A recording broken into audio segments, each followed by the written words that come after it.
I'm Andrew Anderson of Jerry's Chevrolet in Weatherford, Texas, and we're proud supporters of Texas music. So it's our pleasure to present this week's Texas Legend here on the Texas Music Scene.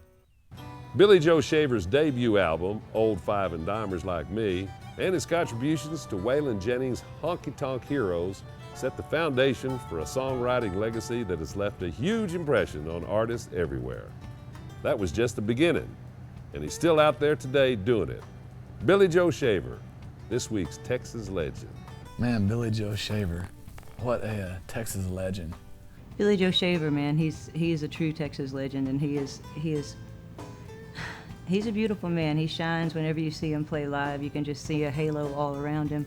You know, that's the thing about here in Texas, of course. You know, in Texas, you have this Guy Clark and Townes Van Zandt and Billy Joe Shaver, kind of this plateau that's it. You know, I don't think anybody will ever surpass the three of them as far as Texas songwriters. But it's really nice to have that bar set that high for these young guys to aspire to. You know what I mean? I mean that, hey man, if I'm gonna be a Texas songwriter, I need to write songs of this caliber, like this. And to have that, I think that's great, you know, because it gives these young kids like, okay, this is how I should write songs with this depth and weight. He's just awesome. We've been so lucky to do a lot of shows with him, and I got to do a duet with him when he did a duets record a few albums ago. A song called Slim Chance and the Can't Hardly Playboys. And man, I don't see how anybody alive could not like Billy Joe Shaver. One of the nicest guys you'll ever meet. Shaver, live at Old Smith's Bar with Eddie Shaver and Billy Joe. And that record was my introduction to Billy Joe, which is completely backwards. I know that record still to me is just everything I love about Texas music and guitar players. I mean, those are great songs. They stand alone on all his early stuff. You know, just him and the words.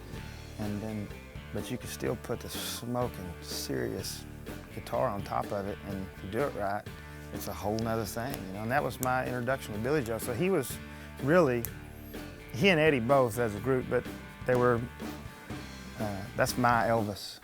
I used to run around a bunch with Eddie when we were kids, and he's, to me, still the best thing that's ever happened to a guitar, period. Eddie Shaver was it.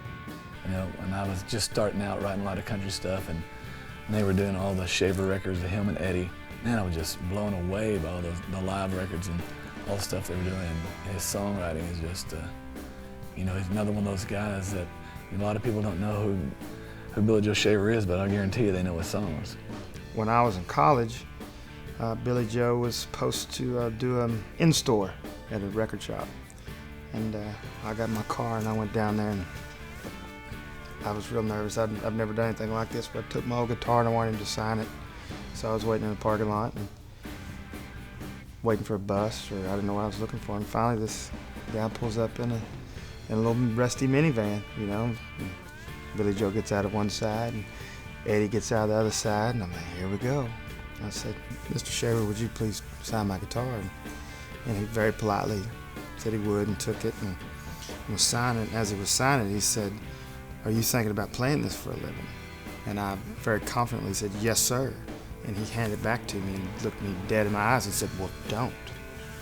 And just deflated me completely. And Eddie Shaver was close by and, you know, tapped me on the shoulder and said, oh, don't worry about him, you know, grumpy or a bad day.